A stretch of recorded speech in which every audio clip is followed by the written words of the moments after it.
Okay, I am Sanjay Kumar Patankar, Government Science College, Bengaluru. I am taking, as you know, I am taking Mathematics Paper 7. Till now, we studied 7 sessions. The contents of 7 sessions from 1 to 7: vector algebra, subspace of a vector space, linear combination, linear span, basis of a vector space, dimension, examples, and related theorems. In the 7th session, the previous session, I had given you the assignment. I hope you are thorough in that one. Now in this session, the session 8, let us check ourselves. Till now, what we have studied. Okay, generally, that means simple test. The test consisting of definitions, examples, and the theorems. The first definition is vector space. My dear students, you do one thing. Before you see all the definitions, the definitions related to the way linear algebra, the theorems and examples, work out on your own and cross check it. So you'll understand easily. Okay. Definition of vector space. We know that to define a vector space, what we need a non-empty set containing vectors with 2 binary operations.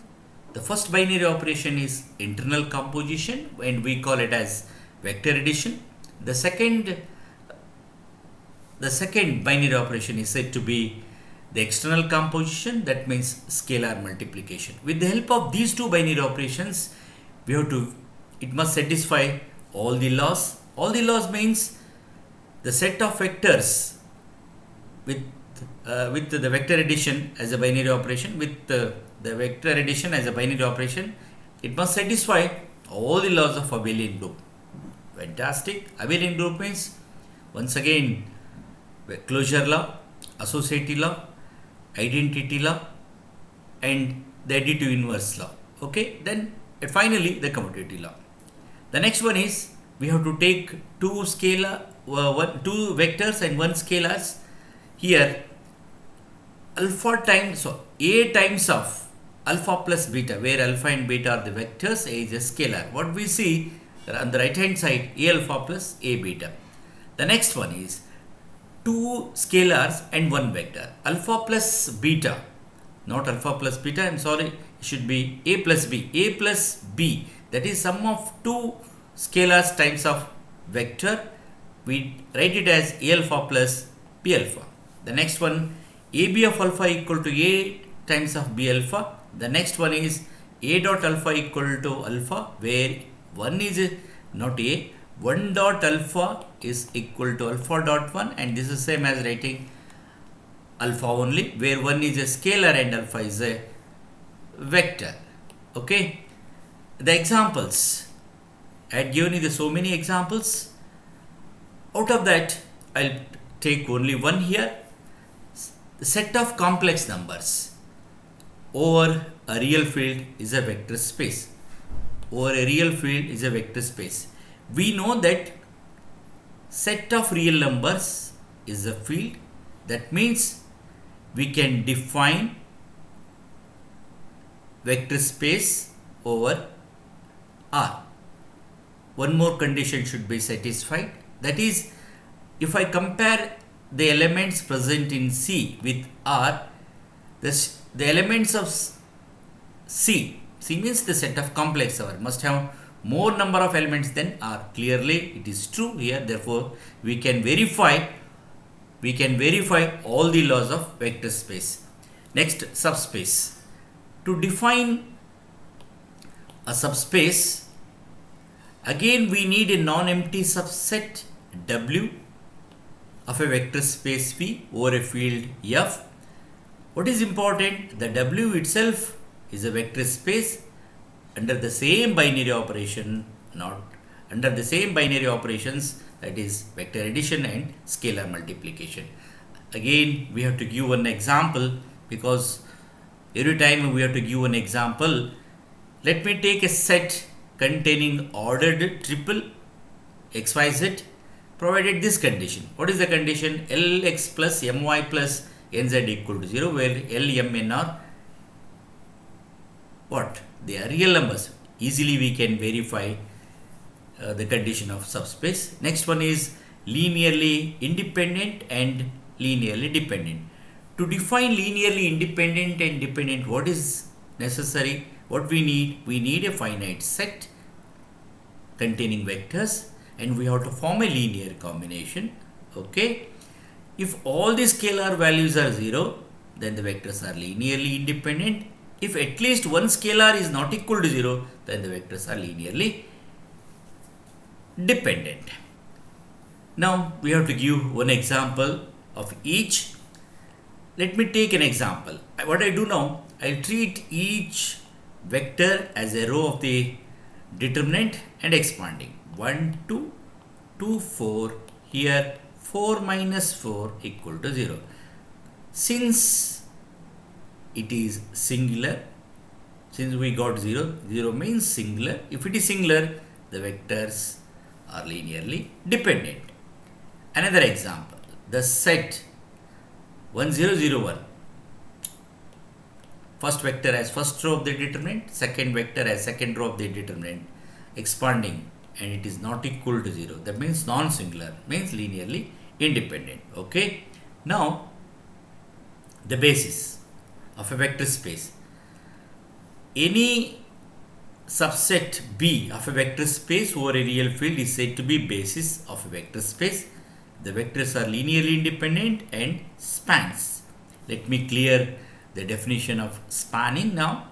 I think you are very familiar with this now. L of B equal to V means, listen to my words with full attention, my dear students.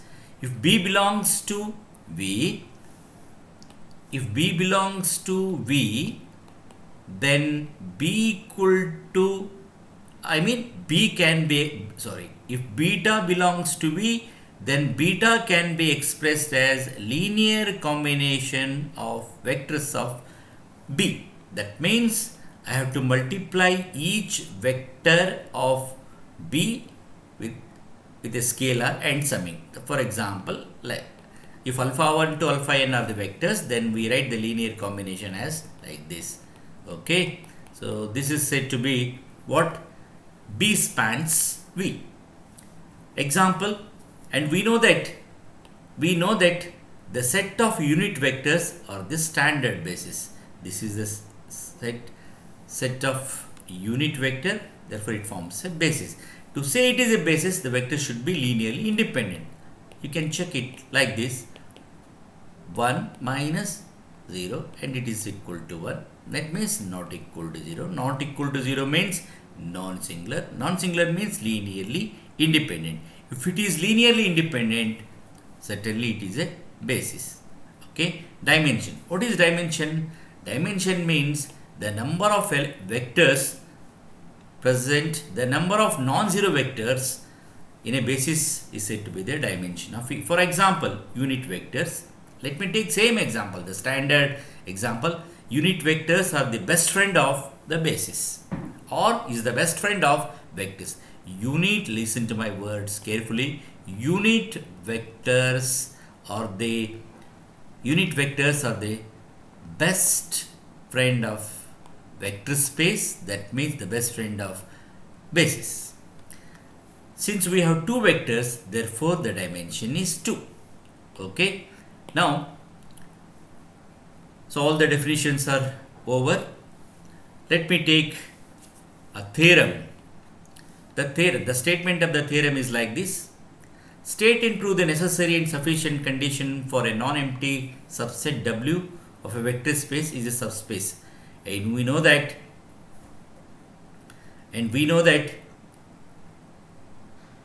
this is vector addition property, this is scalar multiplication of vector property.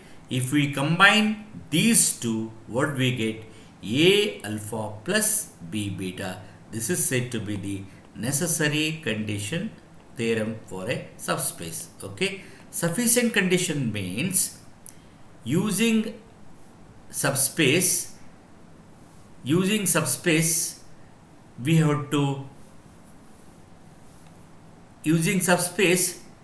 show that it is a vector space. With the help of vector space, we have to form A alpha plus B beta is the necessary condition theorem.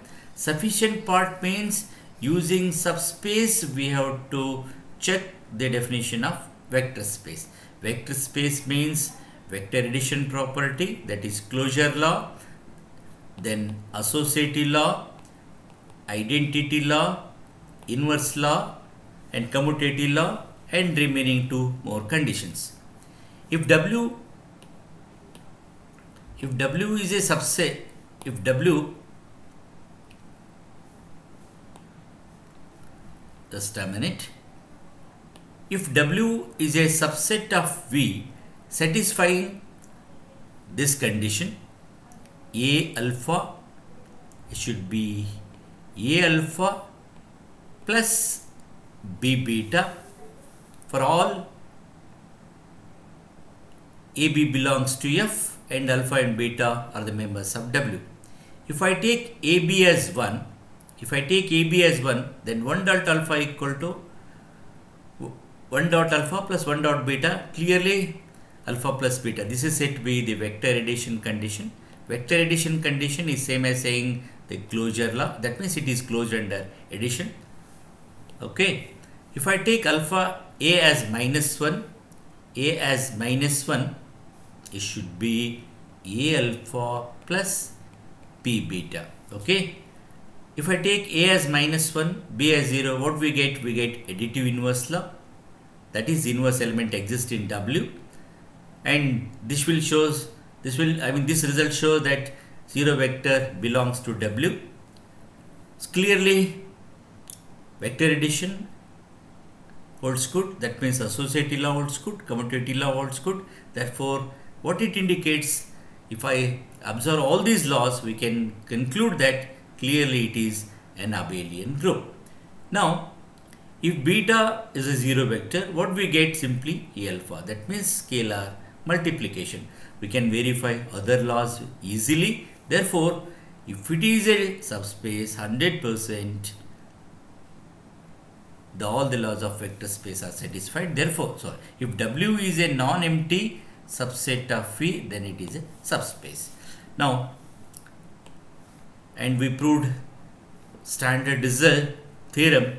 If n vectors span a vector space V, then R vectors are linearly independent.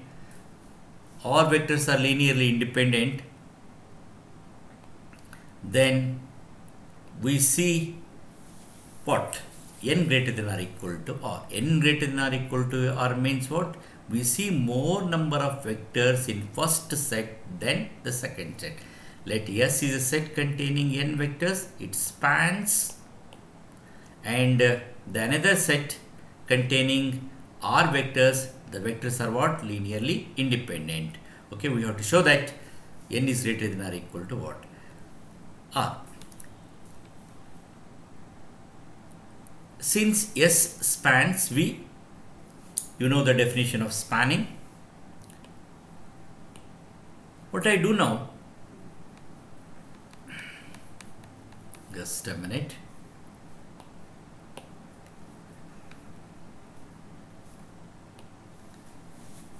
If beta belongs to V, we know that beta 1 can be expressed as linear combination of S, means multiplying each vector by a scalar and summing.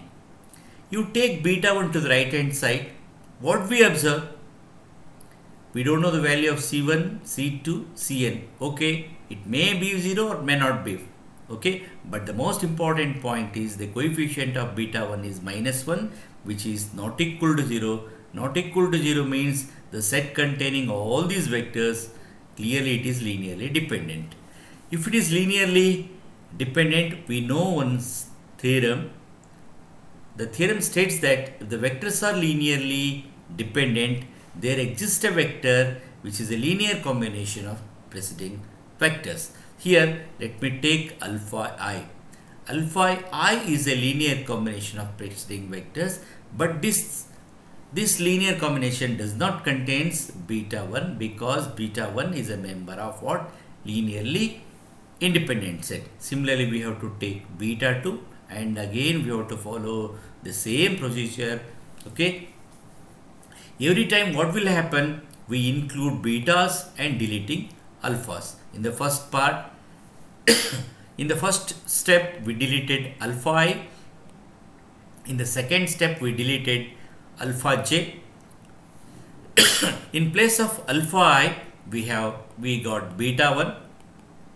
In place of alpha j we got beta 2. What is going? Every time we include one beta and one alpha. What it shows at the end, all the alphas are, we see more number of vectors in S than what? B. This shows that n is greater than or equal to R. This completes the proof of the beautiful theorem, important theorem. This will help us to prove so many results. Now let me take an example. A set containing vectors form a basis. Very easy to check. What we have to do, we have to treat each vector as a row of the determinant and expanding. If it is not equal to 0, that means it forms then we can say that the vectors are linearly independent. If they are linearly independent, 100% it forms a basis. And here we defined few definition and 2 theorems and 1 example. I hope you got it. Take care, stay home, be safe, keep studying. Thank you, my dear students. In the next session, I'll start linear transformation of a vector space. Okay.